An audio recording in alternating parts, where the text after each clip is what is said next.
be able to handle them. It will be handled. We handle everything. Thank you very much.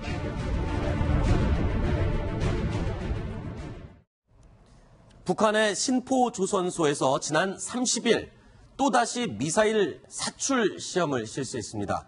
자, 점점 SLBM 시험 발사 징후가 확실하다 이렇게 볼 수 있는 거죠, 김정봉 교수님. 네, 그렇습니다.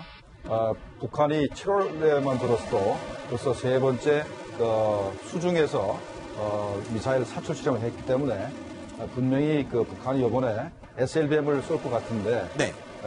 그걸 위한 준비 과정이 아니었나 이렇게 생각이 듭니다. 네.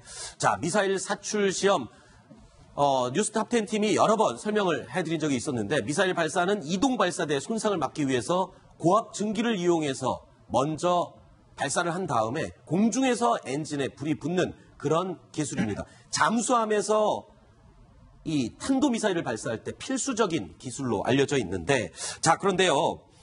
이 북한이 SLBM 미사일 시험 발사에 성공하게 된다면 핵 전략 자산 3위 일체를 3개 가운데 2개를 완벽하게 갖추게 된다. 이렇게 얘기를 하고 있거든요. 그 3개가 뭡니까? 일단 대륙간 탄도탄 ICBM, 네. 그다음에 잠수함에서 쏘는 SLBM, 그다음 마지막으로 전략 폭격기에다 핵무기를 싣고 가서 다른 나라를 이제 공격하는 이제 이 세 가지인데 그 중에 북한은 이제 전략 폭격기는 이제 가질 수가 없죠. 뭐 공군력이 시원치 않으니까. 그래서 현재 SLBM을 성공하면은 ICBM에다가 SLBM을 갖추기 때문에 셋 중에 2를 가지게 되는 겁니다. 네.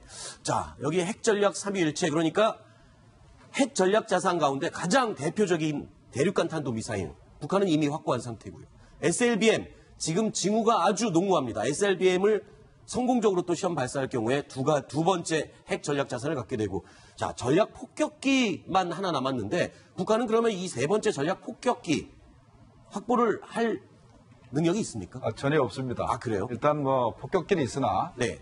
워낙 낙후된 폭격기이기 때문에 아마도 우리 상공으로 오자마자 바로 격추될 가능성이 있습니다. 네. 지금 SLBM은 작년에 이미 북극성 1호를 성공을 했죠. 예. 그러니까 2가지를 갖고 마지막에 이제 1가지인데 저거는 북한이 무슨 전략 폭격기 정도가 아니고 기본적으로 전투기조차도 우리보다 많이 낙후돼 있으니까 네. 감히 생각을 할 수 없는 거라고 봐야죠. 네. 자, 일단은 북극성 1형 발사 지난해 8월에 성공하면서 북한은 SLBM을 확보를 했습니다. 하지만 이번에 이 발사할 것으로 예상되는 SLBM은 북극성 3형, 그러니까 전장이 조금 더 짧아지고 더 체급이 작은 잠수함에서도 발사할 수 있을 것으로 예상이 되는 신형 북극성 3형을 쏠 것으로 예측이 되고 있습니다. 자, 이런 가운데 도널드 트럼프 미국 대통령이 일본 아베 총리와 어제 통화를 했습니다. 북한의 미사일 시험 발사에 이 도발에 대응하기 위한 대응책을 논의한 것으로 보이는데 근데 정작 우리 문재인 대통령은 지금 휴가 중입니다. 그래서 휴가를 끝낸 다음에 전화통화를 양국 정상들과 할 예정인데 글쎄요. 이런 우려가 나오고 있습니다. 정작 우리 한반도 북한 문제를 해결하는데 미국과 일본이 주도적인 제재 역할을 하고 있고 오히려 우리나라가 지금 약간 뒤로 빠져 있는 게 아니냐 이런 우려가 있거든요. 대선 후보 당시에 TV 토론회 기억나실 겁니다. 네. 그 당시에 상대 후보가 코리아 패싱이 뭔지 아십니까? 이렇게 물었을 때 문재인 대통령 모른다고 했습니다. 그랬죠. 근데 그 코리아 패싱이라는 상황이 지금 현실화되지 않느냐 하는 우려가 나오는데요. 뭐 이런 겁니다. 북한에서 미사일을 쏠 수도 있고요. 핵실험을 할 수도 있는데 역대 한미 정부는 핵실험이나 미사일 발사가 이루어졌을 때 늦어도 이틀 안에 통화를 했습니다. 아하. 거의 대부분 당일날 통화를 했고요. 네. 늦어도 이틀 안에 통화를 했는데 이틀 안에 통화한다는 건 뭐냐면 위협이란 것, 임박한 것, 네. 그다음에 벌어진 당시에 거기에 대한 어떤 조율이나 대책이 마련돼야지 그게 중요한 거 아니겠습니까? 네. 통화도 타이밍이잖아요. 그렇죠. 타이밍이기 때문에 발사 직후에 이루어지는 게 가장 좋고요. 늦어도 이틀 안에 이루어지는 게 양국 간의 어떤 굳건한 동맹을 확인하는 그런 효과도 있는데 이번에는 휴가를 다녀온 다음인 8월 5일 이후에 한번 조율해 보겠다. 네. 이렇게 얘기를 하고 있는데 5일 이후에 통화하면 무슨 얘기를 하겠습니까? 그렇죠. 시기적으로 너무 늦어지는 게 아닌가. 우려스럽습니다. 그렇군요. 근데 사실은 네. 무슨 뭐 지금 바로 통화를 하든 아니 사실 5, 6일 이후에 통화를 하든 네. 대한민국이 가질 수 있는 어떤 제한 그런 건 거의 없다. 네. 이미 북한이 사실은 미국의 지금 핵 공격을 할 수 있는 그런 ICBM 미사일을 확보를 한 상태잖아요. 네. 그러니까 미국 입장에서도 이미 레드라인을 넘어섰다라고 네. 볼 수 있는 상태인데 그럼 한국 입장에서는 그 레드라인을 언제 넘어섰느냐? 네. 이미 한 3, 4년 전에 넘어섰습니다. 핵실험을 할 때부터 이미 그렇죠. 이미 북한이 3차 핵실험 정도 했을 때 네. 이미 한국을 공격해서 그 뭐 언제든지 노동미사일이나 아니면은 스커드 미사일에 장착을 해가지고 네. 쏘면 되는 거거든요. 그렇죠. 이미 그 정도의 핵 능력은 한참 전에 이미 확보했기 때문에 한국 입장에서는 우리의 레드라인이 이미 벗어난 상태에서도 계속적으로 우리가 북한의 핵 능력을 폄하하면서 네. 오히려 더 작다고 원래 가진 능력보다도 적다라고 우리가 평가를 하면서 지금까지 우리 북한의 핵을 어떻게 하면 대화로 한번 풀어볼까 네. 이렇게 얘기를 해온 거죠. 네, 물론 바로 통화를 하는 게 가장 좋죠. 네. 그런데 휴가 중이라서 안 하시는지 모르겠는데 적절치는 않습니다만 어쨌든 간에 대통령께서 기본적으로 가진 게 네. 북한에 대해서 엄청난 압박을 가해서 북한의 태도를 바꾼다면 남북회담 하겠다는 기본 전략이기 때문에 네. 아마도 통화를 하시게 되면 네. 미국과 한국 간에 북한에 대한 압박을 하겠다, 네. 제재를 하겠다는 얘기에서는 의견 일치가 있을 것으로 보고 네. 앞으로도 그런 부분에 있어서는 한미 간에 이견이 없을 겁니다. 다만 해결 측에 있어서 우리는 미국과 중국이라는 그 강대국이 한반도 문제를 이렇게 우리 코리아 패싱을 하고 자기들끼리 네. 결정하는 일을 막기 위해서 우리가 나름대로 그래도 북한과의 대화 통로를 열고 또 북한과 관계 개선에서 전쟁을 막고 한다는 게 기본 생각이기 때문에 그 자체는 나쁘진 않습니다. 다만 이제 북한이 우리 얘기를 안 들어주기 때문에 이제 문제가 있는 것이죠. 그렇군요. 정상 간 통화는요, 사실은 정상이 휴가를 떠났다고 해서 통화가 이루어지지 않는 건 아닙니다. 아, 그렇죠. 대통령이 있는 곳이 바로 청와대고요. 네. 집무실이고요. 거기서 어쨌든 가장 위험한 일이 발생하면 언제든 즉각 전화기를 빼들 수 있어야 되는데요. 네. 자, 당선자 시절에 문재인 대통령은 트럼프 대통령과 홍은동 사저에서 통화를 했습니다. 그랬죠. 필요하니까 있죠. 네. 근데 제가 걱정되는 건 지금 통화하지 않는 이유 중에 하나가 트럼프 대통령과의 어떤 뭔가 이견 차이, 네. 충돌 이런 것들이 발생할 수 있을 거 우려해서 네. 우선은 좀 지금 전화 통화하지 않는 게 좋겠다. 그렇군요. 이런 상황이라면 저는 더 좋지 않다고. 그게 우려스러운 상황이 되겠군요. 네. 자, 어제 국회 국방위가 열렸습니다. 이 자리에서 송영무 국방장관이요. 자, 변화된 이 한반도 상황에서의 이 대북 정책 기본적인 입장입니다. 대화와 제재 압박이라는 투트랙 전략. 이번 새 정부의 기본적인 입장이죠. 이 부분을 다시 한번 강조했습니다. 목소리 한번 들어보시죠. 대북 정책의 근본적인 변화라고 한다면 이것이 삼축 체계를 우리가 이렇게 대량 응징 보복이 됐던 뭐가 됐던 이런 보복 우리가 대응하는 것 이외에 대화라는 내용밖에는 다른 방법이 또 있습니까? 두 가지 방법 이외에 방법이 있습니까? 그 두 가지 방법 이외에는 방법이 없는 것으로 제가 말씀드리기는 단언하기는 어렵지만은. 근데 지난 9년 동안 대화 이외의 방법을 썼는데 실패를 한 거죠. 김정은의 속셈은 핵과 미사일을 가져야만 자기 정권을 유지한다고 보기 때문에 그건 끊임없이 계속 유지될 것으로 판단합니다. 그럼 두 가지를 병행하는 것이 낫다고 보십니까? 아니면 한 가지만 고집하는 것이 낫다고 보십니까? 전쟁 중에도 적과는 대화를 할 수밖에 없는 입장이기 때문에 두 트랙으로 가고 계속 대화를 촉구할 예정입니다. 자, 또 하나 걱정되는 게 이겁니다. 지금 문재인 정부에서는 대화와 압박이라는 투트랙 전략을 기본 입장으로 계속 고수하고 있습니다. 그런데 지금 최근에 미국과 일본의 입장은요. 대화는 이제 끝났다. 북한과 이제 대화의 방법은 더 이상 소용이 없다라고 선언을 한 상태입니다. 이렇게 되면 일본이나 미국과의 공조 관계도 지금 삐그덕거리는 게 아니냐 이런 목소리가 나올 수밖에 없거든요. 당연하죠. 네. 왜냐면은 기본적으로 이제 미국은 자신들의 레드라인, 즉 다시 말해서 북한이 핵무기를 가지고 ICBM을 쏘아가지고 미국의 본토를 공격할 수 있는 능력을 갖게 된다 하면은 이거는 어느 경우에든지 절대로 허용할 수가 없다는 거거든요. 네. 지금 이런 상태에서는 지금 북한이 이미 ICBM 발사해가지고 적어도 서해에 있는 LA라든지 조금만 더 있으면 워싱턴, 뉴욕까지도 성공적으로 공격할 수 있는 그런 능력을 갖추게 되는 건데 이런 상태에서 더 이상 이제 대화라고 하는 거는 의미가 없다. 네. 그렇기 때문에 이제는 다른 방식, 즉 다른 방식이라고 하면 크게 두 가지예요. 하나는 중국을 활용해가지고 경제적인 완전한 봉쇄로 해서 북한이 도저히 못 살겠구나. 네. 두 손 들고 나오는 방법. 네. 또 하나는 결국은 물리적인 방법으로 선제 타격을 통해서 네. 직접적으로 유익과 서지컬 스트라이크를 해가지고 빼내는 방법. 네. 이 두 가지뿐이 없대. 그 방법뿐이 이제는 없겠다라고 얘기하는 거고 네.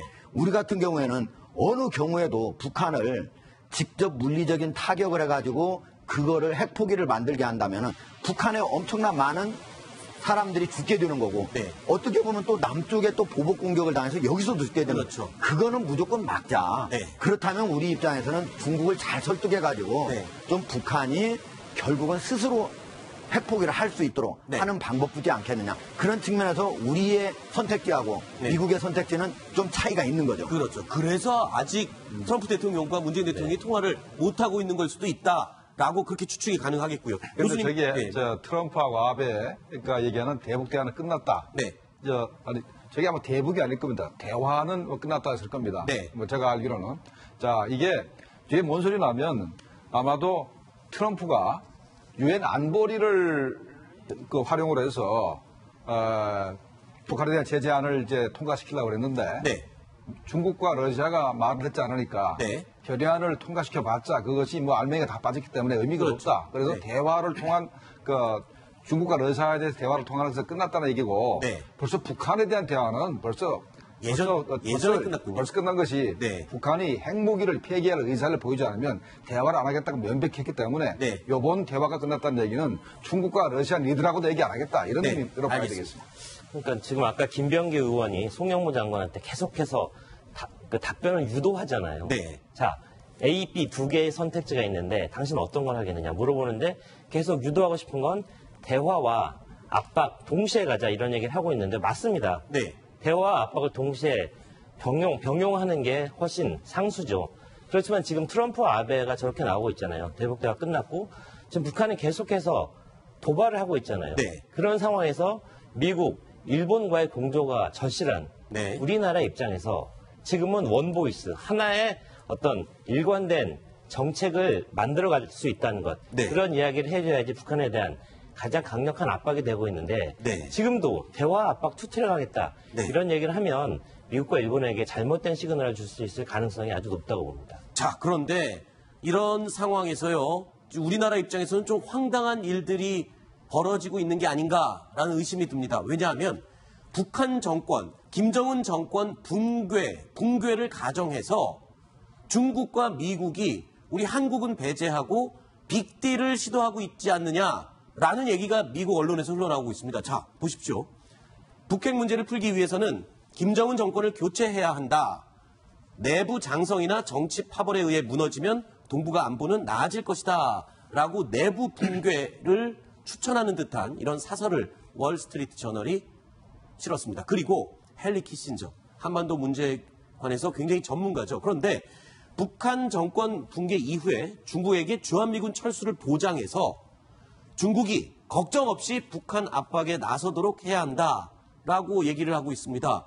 자, 이 부분들, 즉 우리는 배제돼 있어요. 한국은 배제돼 있고 미국과 중국이 우려하는 부분들을 해결하고 뭐 어차피 북한 정권은 무너질 거다 이렇게 단정을 짓고 있는 것 같거든요.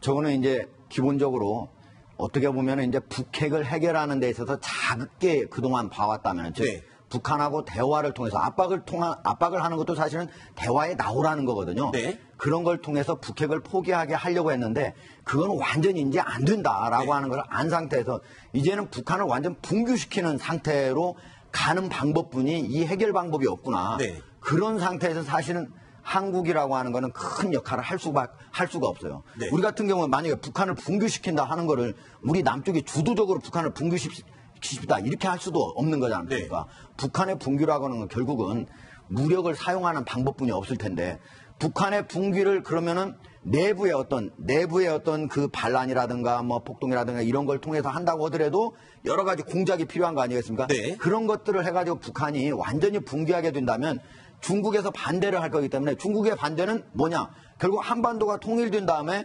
미국의 영향력이 압록강, 두만강까지, 즉 다시 말해서 중국의 국경선까지 오는 거거든요. 중국은 굉장히 싫어하겠죠. 그게 가장 중요하죠. 그 전부터도 계속적으로 설령 통일된 한반도에서 주한 미군은 한강 이남에 그대로 남아 있어야 된다. 38선 이북으로 오면 안 된다라고 하는 얘기를 계속 뒷배경에서는 얘기를 해온 거거든요. 그러니까 그거를 최소한은 보장을 해야 되고 또 나아가서는 지금 헨리 키신저는 아예 그냥 한반도에서 그냥 빼내자. 북한이 없었을 때는. 그런다면은 중국이 북한의 붕괴를 찬성하고 적극 협조할 거 아닌가 그런 얘기예요. 그러니까 우리만 빼고 중국과 미국이 네. 북한 붕괴되면 뭐 우리가 빠져주고 중국 우리 기분 좋게 해주자 이런 식으로 빅딜을 한 거잖아요. 우리의 의사는 전혀 묻지도 않고 있습니다. 헨리 키신저의 말이 굉장히 중요한 이유가 두 가지가 있습니다. 네. 하나, 공화당 계열에서는 가장 영향력이 큰 미국의 학자죠. 네. 실제로 국무장관 했었고요.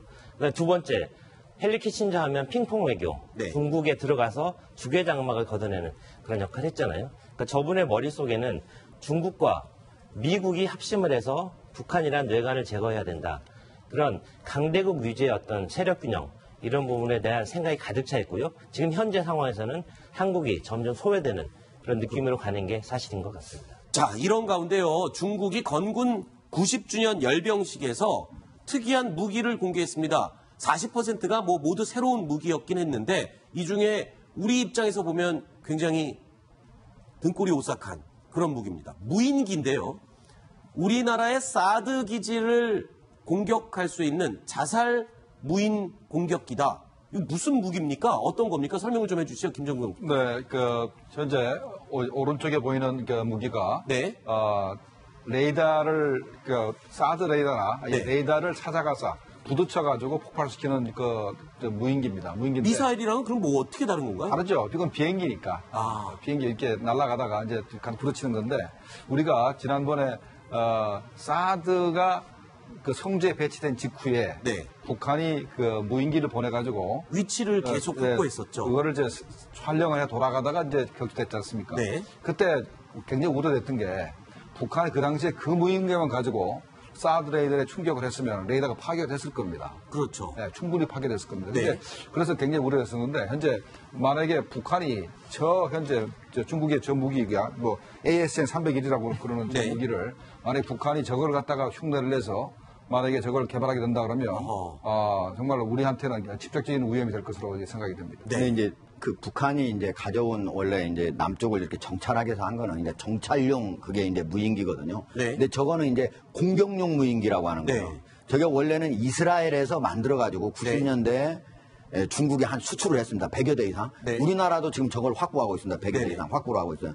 자살 공격용이거든요. 그런데 그 자살 공격용 대상에는 레이더도 포함이 된다. 네. 그러니까 레이더도 찾아가가지고 쭉 가서 마지막으로 가서 쾅 하면은 그 레이더도 파괴가 되는 거죠. 네. 다만 저게 4시간 정도 움직일 수 있고 항속거리가 최장 280km까지 나오거든요. 네. 그런데 중국에서 성주에 있는 사드 기지를 공격한다? 그건 안 되죠. 왜냐하면은 중국에 아무리 가까운 곳에서 성주 기지까지 하더라도 300km 이상 되거든요. 그렇죠. 그렇기 때문에 그것까지는 안 되는 거고 네. 가깝게 와가지고 뭐 우리 한반도로 이미 진입을 했다든가 그렇다면 가능한 거고 저게 이제 이동식 저런 차량에다가 가지고 다니면서 네. 6개가 지금 한꺼번에 실려 있는 거거든요. 네. 그래서 상당히 고속으로 갑니다. 저거는 이제 공격용이기 때문에 정찰용은 천천히 가지만 저거는 시속 한 220km까지 상당히 빠른 속도로 가게 되는 겁니다. 네. 자, 지난 30일에 있었던 이 중국 인민군 건국 90주년 열병식에요. 전투복을 입고 나왔던 시진핑. 이때 또 강경한 어조로 발언을 했었습니다. 어떤 내용을 얘기했는지 목소리 한번 들어보시죠. 并不太平，和平需要保卫。我们比历史上任何时期都更接近中华民族伟大复兴的目标，比历史上任何时期都更需要建设一支强大的、永远听党的话、跟党走，党指向哪里就打到哪里。 자, 시진핑이 지금 거의 무력 시위를 한 게 아니냐 이런 평가를 받고 있는 가운데 저 우리 문재인 대통령이 지금 사드 발사대 추가 4기를 배치를 해라라고 지시를 한 데 대해서 지금 중국 측이 우리 김장수 대사를 불러다가 강력하게 항의를 했었다고요. 예. 강력하게 뭐 항의를 했지만 사실은 네. 그렇게 항의할 필요가 없는 거예요. 아니 왜냐면 근데 우리를 불러다가 항의를 하기 전에 예. 북한 관련 대사를 불러다가 혼을 내는 게 순서 아닌가요? 원래 북한이 만약에 핵실험을 하거나 그러니까요. 핵 미사일 발사를 하잖아요. 그러면 그냥 외교부에서 따로 초치해가지고 항의를 하는 게 아니고 네. 그냥 자기들 그 대변인이 네. 그냥 한번 얘기만 합니다. 아하. 이런 이거는 유엔 안보리 결의 위반이고 네. 한반도의 안정을 해치는 것이기 때문에 더 이상 하지 마라. 그리고 또 꼭 북한에만 얘기하는 게 아니라 남쪽에서도 유관 국가들은 거기에 더 이상 긴장을 조성하는 행위를 하지 마라. 이렇게 얘기하지만 한국에서 사드를 추가로 배치했다니까 바로 김장수 대사를 불러가지고 네. 항의를 했는데요. 사실은 별로 그렇게 항의할 거리가 안 되는 게 네. 이미 2기가 배치가 돼 있었잖아요. 네. 근데 그거를 운용하려면 사드 레이더가 당연히 움직여야 돼요. 그렇죠. 4기 배치한다고 해봤자 그거는 북한에서 미사일을 쐈을 때 추가적으로 더 방어 능력을 확보했을 뿐이지 네. 중국이 갖는 어떤 미사일에 대한 위험도 이거는 하나도 차이가 없는 것이다. 네. 그러니까 왜 중국이 그렇게 했느냐 하는 거는 그냥 중국의 시진핑 주석 그리고 중국의 그동안에 계속적으로 항의를 해왔기 때문에 네. 이 기회에 만약에 항의를 하지 않는다면은 오히려 중국인들이 왜 항의를 하지 않지? 네. 그것 때문에 하지 않았을까? 아니 근데 중국에서 그랬다고 저도 이제 언론을 통해서 알았습니다만 마치 기다렸다는 듯이 사드 발사대 4기 추가 배치 발표를 하자마자 불러들였다고 하거든요. 그런데 이 사드 배치가 사실은 북한의 이 미사일 도발 때문에 벌어지는 일인데 북한에는 그렇게 항의를 안 하고 우리를 먼저 불렀다니까 그게 좀 기분이 좋지 않은 거죠. 여기서 이제 북중 관계를 우리가 볼 필요가 있고 네. 또 핵무기를 가진 나라와 핵무기가 없는 나라에 대한 그 태도가 다른 걸 분명히 보셔야 됩니다. 네. 그러니까 북중 관계 자체가 현재 아무리 김정은이가 시진핑과 관계가 안 좋다 하더라도 북중 관계는 혈맹은 안 된다 하더라도 만약에 그 동북아의 전투가 벌어지면은 북한과 중국이 한패가 될 수 있는 가능성이 항상 있기 때문에 네. 중국이 북한을 대하는 태도가 네. 그렇게 굉장히 온정적이라는 거 하나 하고 네. 또 하나는 그 북한이 핵무기를 가지고 있기 때문에 저거는 잘못 건들면 중국한테는 굉장한 위협이 됩니다. 미국은 뭐 위협이 된다 하더라도 멀리 떨어져 있고 이거는 국경선에 접하고 있기 때문에 그렇죠. 정 김정은이가 만약에 작심만 하면은 베이징이 위험할 수 있기 때문에 함부로 다룰 수가 없는 겁니다. 그렇군요. 네, 사드 배치에 대해서 이제 중국 외교부가 항의를 했는데 그 차관보급이 이제 우리 대사를 불러드렸고요. 네. 날짜가 아주 중요합니다. 불러드린 날짜가 29일이에요. 네. 오늘 며칠입니까? 지금 8월 1일이죠. 네, 사흘 동안 네. 감춰줬던 겁니다. 아하. 왜 그랬냐? 중국에서 이거 알리지 마라 그랬다는 거예요. 우리 대사한테 대사를 불러들인 일에 대해서. 혼냈지만 이걸 한국에 알리지 마라. 네. 언론에 공개하지 마라. 네. 이렇게 얘기했다는데 자 중국의 속내 어떤 건지 참 그러니까요. 하정대 위원님 중국에 대해서 잘 아시니까 좀 설명 좀 해주시죠. 왜 그거를 말하지 말라고 그랬을까요? 우리 대사를 초치해놓고선. 그러니까 만약에 이제 중국이 이거를 좀 숨겨달라고 했다면은 사실은 어쩔 수 없이 초치를 해서 항의를 하지만 네. 더 이상 이 문제로 한국과 중국 간의 관계가 악화되는 거는 원하지 않는다. 그런 뜻이 또 숨겨져 그냥 있군요. 어쩔 수 없이 지금 네. 반대를 하고 있는데 추가로 배치했다는데 그렇죠. 항의도 안 한다면 그 이상하지 않습니까? 아하. 그러니까 그런 측면이 있을 거라고 봅니다. 자, 지금 북한이 화성 14형 미사일을 2번이나 시험 발사했고 조만간 또 북극성 3형 신형 SLBM을 발사할 것으로 추측이 되고 있는데 자, 미국도 가만히 있을 수 없었죠. 대응으로 미니트맨 3를 시험 발사한다고 합니다. 이 위력을 간단하게 좀 설명을 해주시죠. 미국의 전략 무기. 미국의 전략무기 미니트맨 3가 80년대에 이제 개발이 됐습니다. 그리고 저게 핵탄두를 실을 수 있어서 네. 현재 한 발에 한 350KT 정도 나가는 핵탄두를 칠 수가 있는데 다탄두 미사일입니다. 3발을 칠 수가 있고 그런데 평소에는 이제 한 발을 칠다가 아마 전쟁이 벌어지면 3발을 실을 가능성이 있고 네. 그다음에 저게 이제 시속 한 24,000km 음속에 20배 정도 날아서 남태평양에 있는 마젤린 그 제도까지 오는데 한 30분 정도 걸립니다. 40분이면 제가 볼 때는 요번에 마젤린을 때리게 되면은 네. 저 제도를 때리게 되면은 아마 북한처럼 고각 발사할 가능성이 있습니다. 왜냐하면 그 거리가 6,400km밖에 안 되기 때문에 그렇죠. 북한과 그 거리를 맞추려고 그러면 네. 한 9,000km 정도 될 테니까 고각 발사를 해서 일단은 쏘지 않겠다 생각이 됩니다. 네. 네, 저도요. 보면 지금 미니트맨 3를 올해만 4번을 쐈는데 이미 뭐 미국이 기술이 없어 저거 쐈겠습니까? 그렇죠. 왜 쐈을까? 보여준 곰곰이 거죠. 생각해 보면 야, 니네 화성 14호 쐈는데 우린 더 센 거 있어. 네. 요렇게 지그시 네. 한번 눌러주는 그런 역할을 하는 것 같아요. 알겠습니다.